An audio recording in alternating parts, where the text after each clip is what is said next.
Welcome to Vehicles and Video Games. Two car enthusiasts talk cars while we play video games. I'm Cosmic. I work as a mechanic, so I have a lot of the mechanical and engine side of things. And our co-host, or my co-host. Yeah, and I'm the co-host Bcool. I have worked for over 30 years in the film industry and worked as a prop. I've driven a lot of different cars in the prop sense, but I'm also a jack stand mechanic.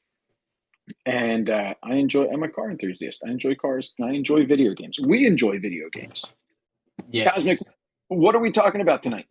We're going to talk about the RX-7, the Mazda Oh, RX-7, old school. the RX-7. You know what I liked about these cars? Like What?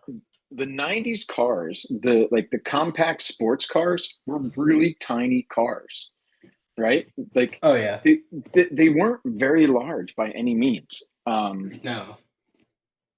Uh, And that's the RX-7's no exception. And we'll get into the engine of it because it's yeah. not a very big engine. Not Right. So, have you? I mean, I know there's a little bit of an age difference between us. When I was like in the '90s, I had plenty of friends that had RX-7s. I'm not sure for you. Like, have you been around many RX-7s?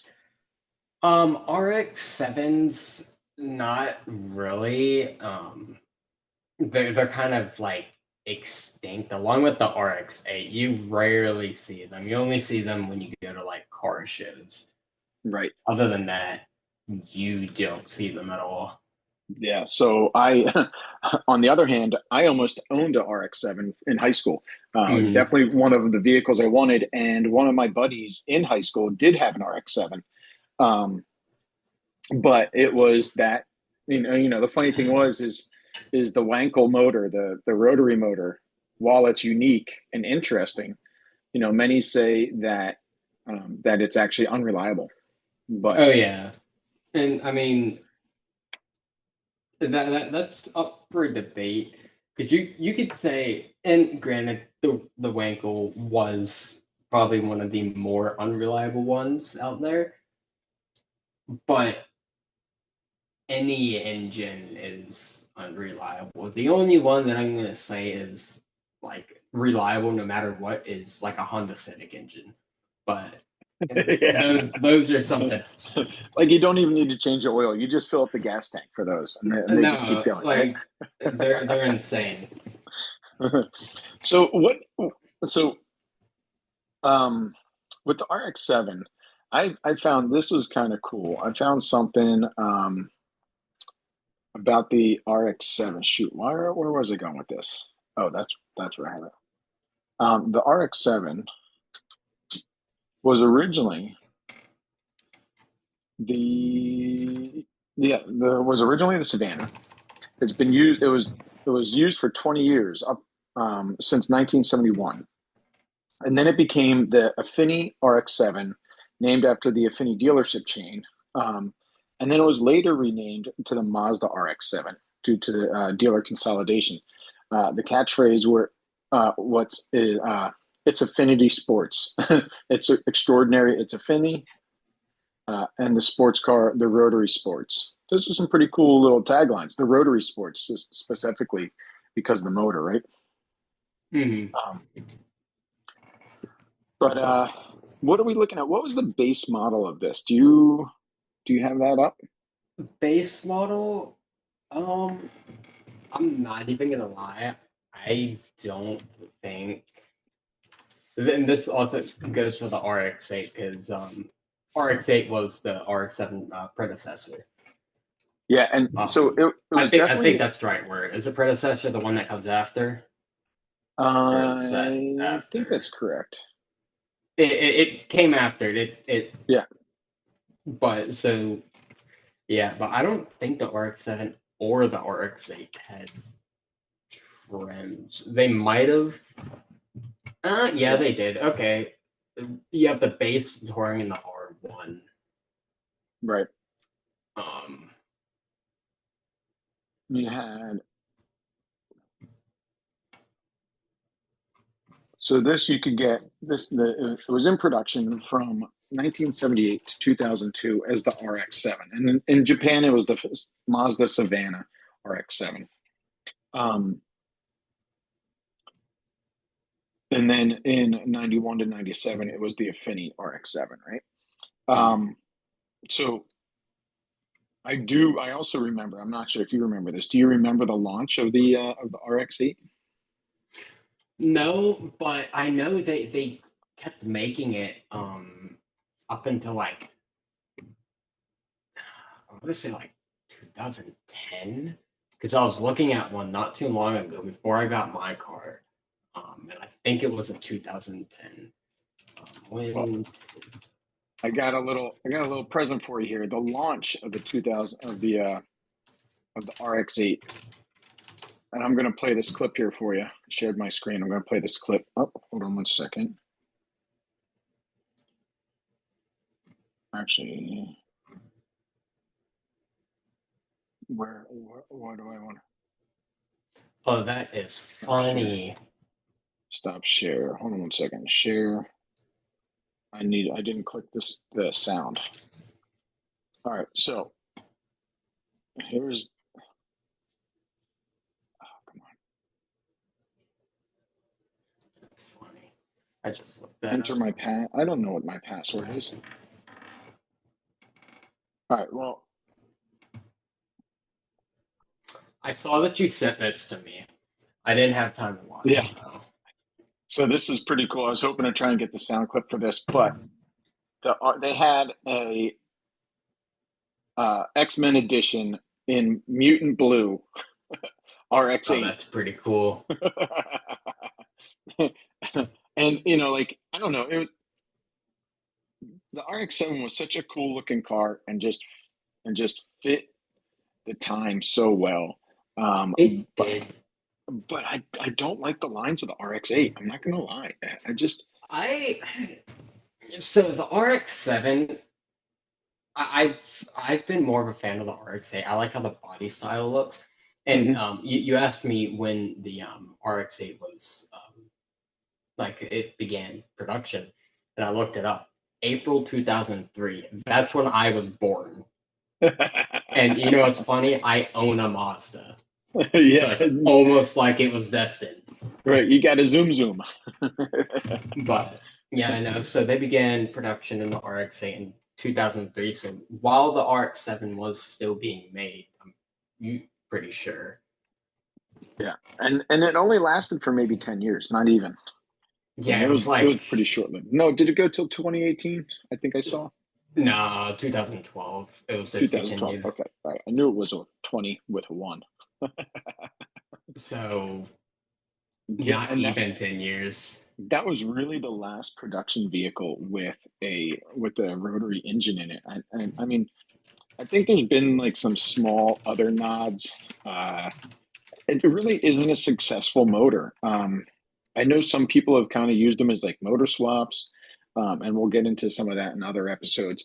But the interesting thing about these is, a four rotor rotary engine can push out about 1,000 horsepower, up between 1,000 and like 1,400 horsepower, Oh which is yeah, no, pretty insane. those engines because they're so incredibly light, they can put out so much power. Yeah. Um, and I just think that's insane. Especially as far as builds and stuff like that. Um, where are we on the list? All right. What do you have any? Did you come across any interesting facts for the RX-7? Anything you wanted to talk about or Not mention? not the RX-7, but I do have a list of cars that do have the rotary engine in them. Oh, cool. Let's talk about those. What else Um, came with the rotary engine? so obviously, so the rotary is a Mazda car. It's a Mazda engine. It's what made it popular. However, you do have, and there's some that I've never even heard of. which I'm not Mhm. even going to get into. Um, but you have the Audi A1 that had a Oh, rotary. interesting. The Mercedes-Benz C111 had Hmm. a rotary. Um, I know I'm not going to say every Mazda, but this one's worth noting. The Mazda 787B. Mm. If you have never seen that, look it up. It is a crazy looking car, and it is crazy fast. Yeah, we'll definitely have to check that out. Maybe we'll do a whole. Maybe next time we hit Mazda on the wheel, we'll talk about one of these, one of those. Yeah, it's an endurance car, so a Nice. rotary and an endurance car. So Oh, that'll that's be awesome. something. Yeah, I came Um, across the Citroen GS and yep, M35, yep. um, a bunch of Russian vehicles, like Oh yeah, the Vaz 2105, 2108, and 2110 were all equipped with rotary engines. Surprisingly, I also came across there's a couple. They tried it in aviation. They tried to make a couple of airplane motors, and some of the earlier airplanes were rotary um, versus pistons. You know, one thing you got to keep in mind with which I think is why they went with rotary, is early planes. You know, if they had like a straight six or eight, I mean, that's a lot of weight in the nose of a plane. oh yeah, And you know, they hadn't really come up with. I don't think V8s or V6s were as popular, and as well as kind of like that boxer style motor where it's like they have kind of pistons going in a couple different directions to kind of balance yeah. the The nose. flat four. Like you might not notice a straight six, the difference between a straight six and a V6 in a car, but when those pistons are out of balance on the nose of your plane, I'm sure it's probably a little bit different. I don't Oh know. yeah, I could I'm be pretty completely wrong. sure. I do not have a master's in aviation, but Yeah, no, we don't do aviation. that's my assumption there, right? Um, And but then that's pretty coul. yeah, and then one more worth noting. Chevrolet actually Oh, that's so cool. had a rotary. It's the Aerovet, The Aero Vet. AERO Vet. Man, we'll have to do a talk on that one too sometime. The Aero Vet. That's interesting. What year did that come out? Let me look it up. Let's see.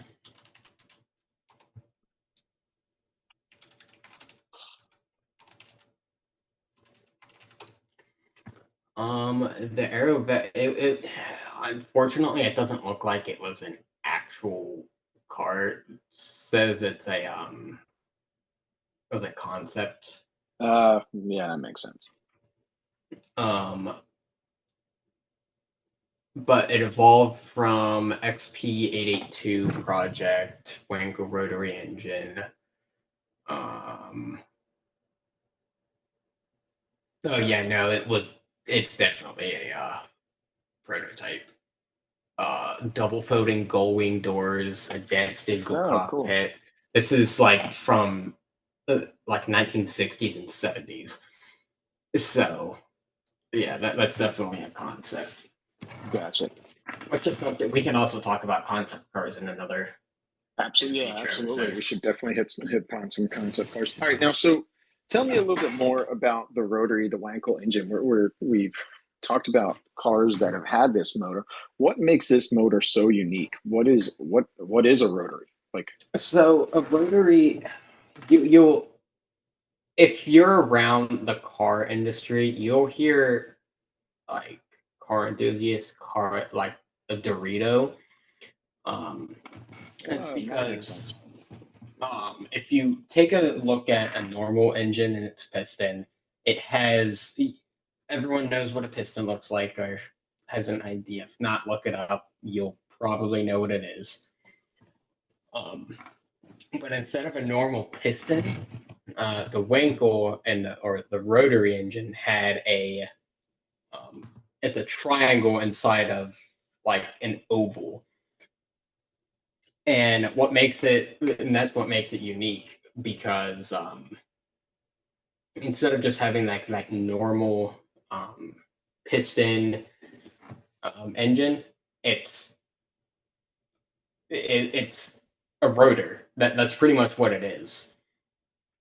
Um, and the reason why people say they're unreliable, um, it's because of the engine internals.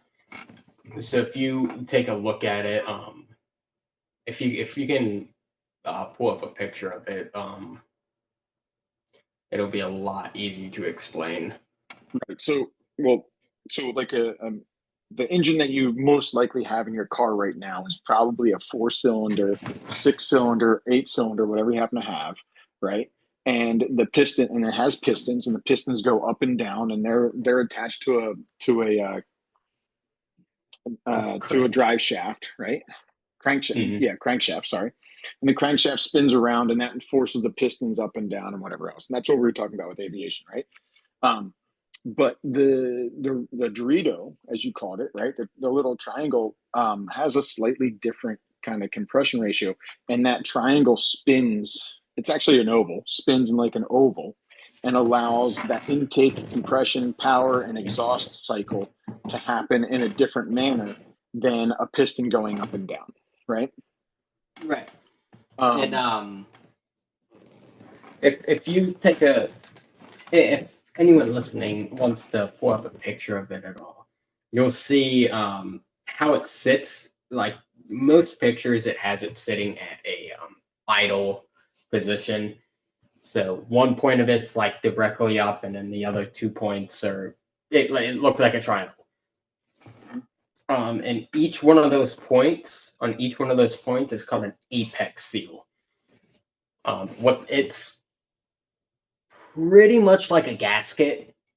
That's really all it boils down to. It's a gasket. And the reason people say they're so unreliable is after a certain amount of time, because you have fuel going in there, you have air going in there, you have explosions going on in there. Those seals start to wear out. Um, so then those seals wear out. You have air mixing in with the fuel when it shouldn't be mixing in. You could have pre-combustion. You can have like too much exhaust fumes, or not enough. Um, or not enough um, exhaust leaving when it hits the exhaust point. Um, right. So as I'm looking at these photos and as we're talking about the whole compression of this, one of the things that I think is kind of interesting about more modern vehicles is the whole start-stop technology, right? I'm not talking about hybrids. I'm talking about you drive up to a light and your motor shuts off, right? right. All your accessory power is still there, and then when you hit the gas or take your foot off the brake, the engine starts again. And so I'm kind of looking at this. I'm wondering if the rotary engine would be capable of something like that. Basically, what happens is instead of engaging your starter every single time you start and stop at a light, it ends up with your pistons in detonation, like in a compression cycle where it's going to detonate. So that detonation forces the piston to its next cycle, and allows the car to start back up. But I'm kind of wondering if the rotary engine, because of how it's cycled and because the circular compression um, cycle, I'm wondering if that's even possible. What are your thoughts on that? If you said it stops at a point where it's like ready to like continue that combustion cycle, where it's at a point of detonation, like you said, I don't think the Rody that engine would be able to handle it. Just because of the way it spins, there's really no point uh, to where it can stop and be ready to detonate. Yeah, I mean, I agree. I think absolutely. It's like you know, that's probably another reason of that it's been phased out, right? Everybody's trying to get a more and more fuel efficient motor, and I don't know what how many rotors in RX-7. You might know this, but how many rotors were there? So basically, rotors would take place of pistons, right? If you have a four-cylinder, you have four pistons. but in the Wankel you have the rotors, so you can have, I think, as little as two. I've read about as many as up to 12, making like close to 5,000 horsepower actually. But I'm just kind of curious. I think it was like maybe like a two or three rotor system. I'm pretty sure it's two. Yeah. So, um,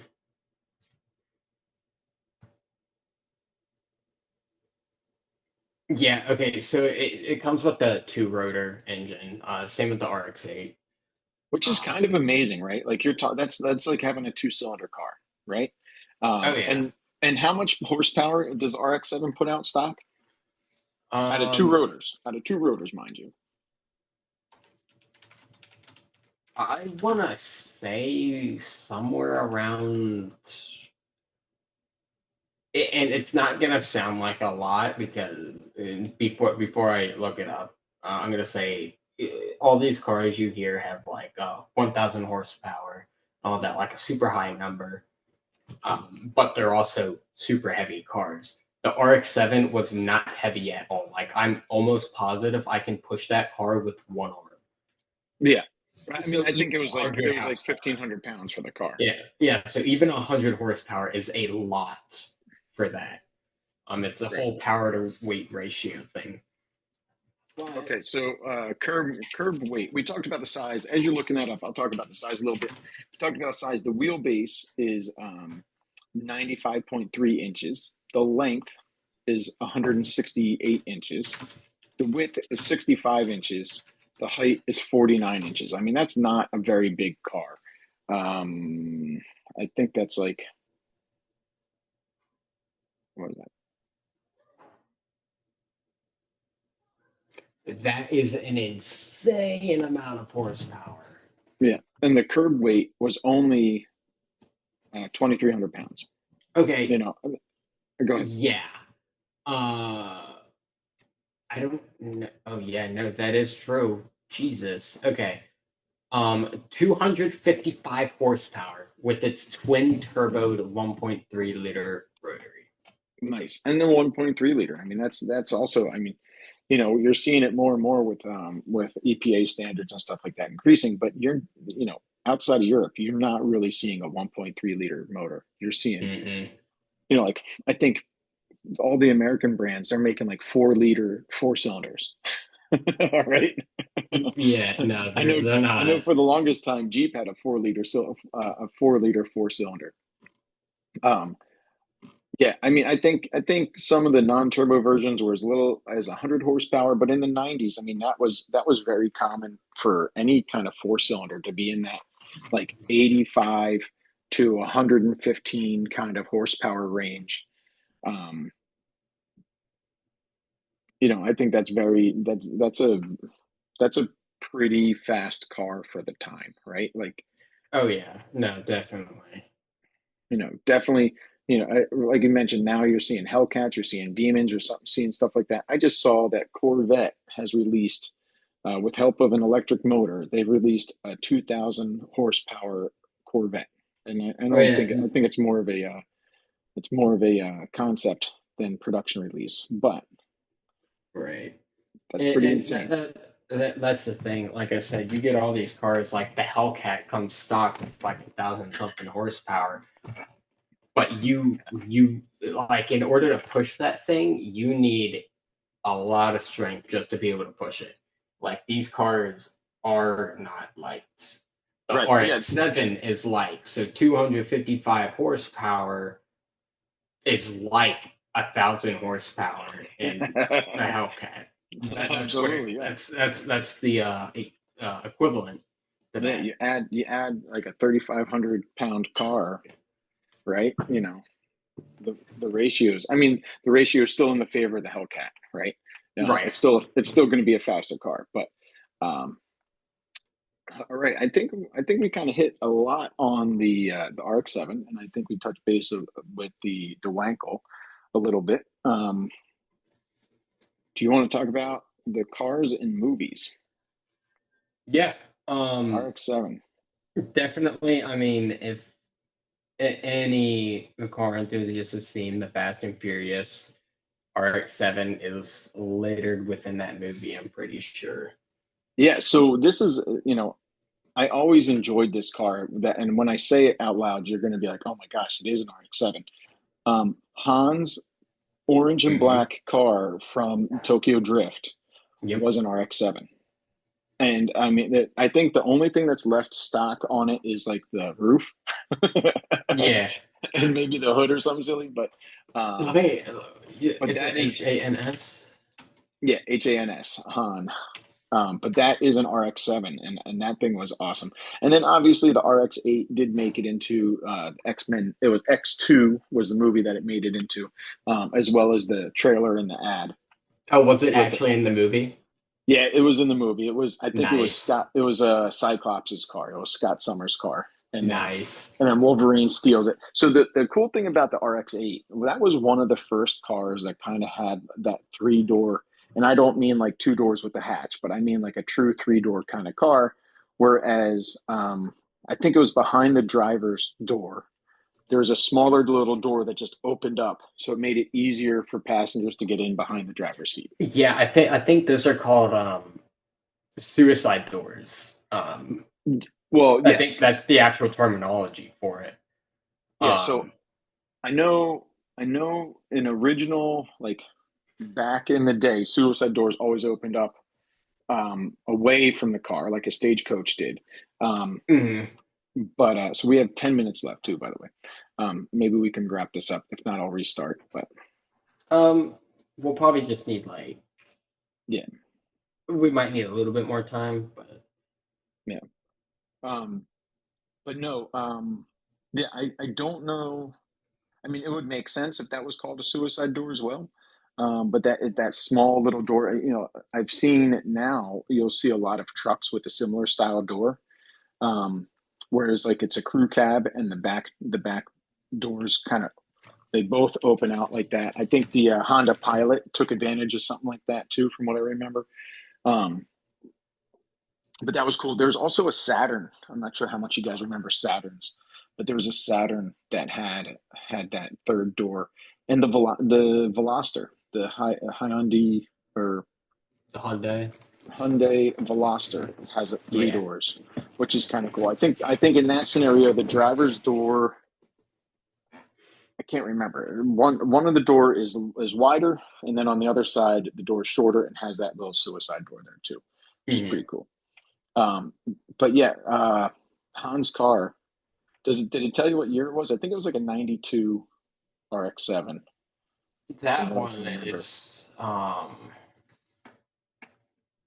yeah, that's one of like that. So I think it looks like it's 1997, Oh, cool. Even newer.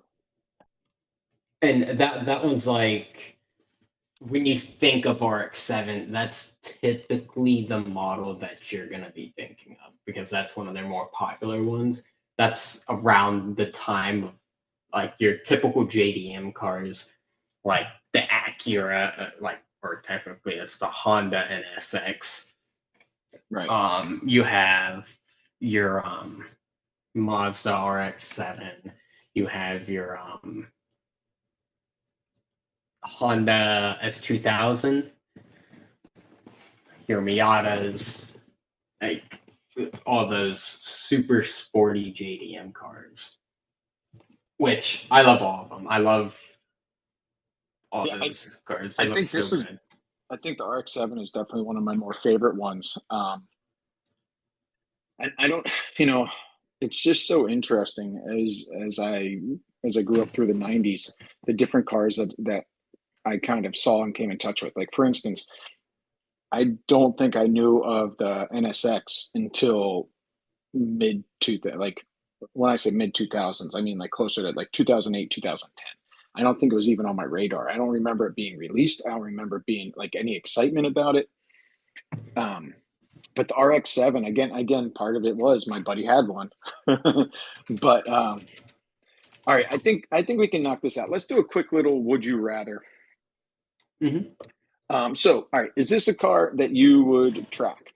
What tell me a little bit about. Mm, tracking, probably I would. It's quick. You can get on it. I would assume it's fun to drive. Yeah. So I think this is definitely, I think, would have opportunity in the drift world. I'm Mhm. As you know, I do want to build a drift car, but I don't think I'll ever do it. But I could see this as a drift option. It's rear wheel drive. It's small. It's light. Um, I could definitely see some advantages there. Oh yeah. Uh, you know, the one cool thing is I remember these kind of had like a removable top. It was like a Targa top kind of. I don't think they actually Mhm. called it that. But what would you do? Would you do a hard top or would you want the removable kind of like Targa style top? Yeah, just give me a hard top. You want a hard top, dude? I want to. I Mhm. want to take the top off. I'm a top off guy. um, I'm going for that Targa style top. I think that was cool. Um, what if you were to modify your RX-7? What would you do? I'm gonna go basic. I'm gonna give it a nice exhaust, let that rotary talk. Yeah, Um, and then obviously upgrade the cooling for it because the cooling on those engines, they're all right, but they could be better. But definitely yeah. an exhaust and a better cooling And system cooling, for it. cooling like for the motor cooling or air cooling with like intercoolers and stuff like that, or both. Both. Both. Well, Let the absolutely. I engine mean, with breathe. yeah, with the turbocharged car, definitely the bigger the intercooler, the better off you're going to be, right? Oh yeah. Um, what uh, what color would you get? Mm. I'm gonna go either black or white. Yeah, I'd go Black or black or white? white on this. Yeah, I mean, likewise. I think that '90s RX-7, that earlier '90s is really what sticks in my head. That's what I would want, and I would want it in white. It looks so good in white. Um, all right, you have the opportunity to buy an RX-7 or something else. Looks like you can get RX-7s for about 5 to 10 grand. So let's say that's our budget. What are you buying? What are you buying in that price range? Um, for 5 to 10 grand, Yeah, there's not much you can really get with that. actually, I'm going to raise that. I'm looking at a 1988 RX-7 for $14,000. Okay, let's see. So It's what's your not. off the top of your head? What are you buying? It can be anything. This is crazy. The '93, the one that's more closer to a Hans car, is you can find them. It looks like those are still asking almost 50,000, like 49,000, 45,000. That's pretty crazy. Yeah. Um, what am I buying with 14? Speaking of which, did you see that Hans car just sold for $1.2 million? I bet it did. I bet it did. Movie nostalgia for you right there, right? No, don't even get me started on the Skyline or the Supra that Yeah, when that gets sold, if it hasn't already. Yeah, for 14, I don't know because there's not a lot you can get for 14. yeah. I I'd think probably just get stuff for the car, honestly. Like, yeah, I mean, listen, they're great looking cars. For 14,000, I'm not entirely sure what I'd rather buy instead. I'm a Volkswagen enthusiast. A nice Corrado would be kind of cool. I like '80s Mustangs. Something like that would be kind of cool. Um, I don't know what I would rather buy over an RX-7. Nothing really sticks out in my head. As we're diving more and more into these cars, I'm definitely one to buy every car that we talk about. Oh yeah, no, definitely. Like Dream Garage over here. Absolutely. Virtual dream garage. All right, guys. I think that's going to conclude us for the evening. What do you think, Cosmic? Any last minute thoughts? No, I mean we've kind of got to everything. Um, but yeah, I mean we kind of hit everything we I wanted concur. to So, hit. so definitely let us know, guys. We Our format is Sundays 8 p.m. Cosmic and I will stream, so you can either find me at twitch.tv/bcool1138 or twitch.tv I think it's C6 Cosmic Trouble. Yeah. No spaces, no caps, C6SMIC TRX BLE. See you on the next one, guys.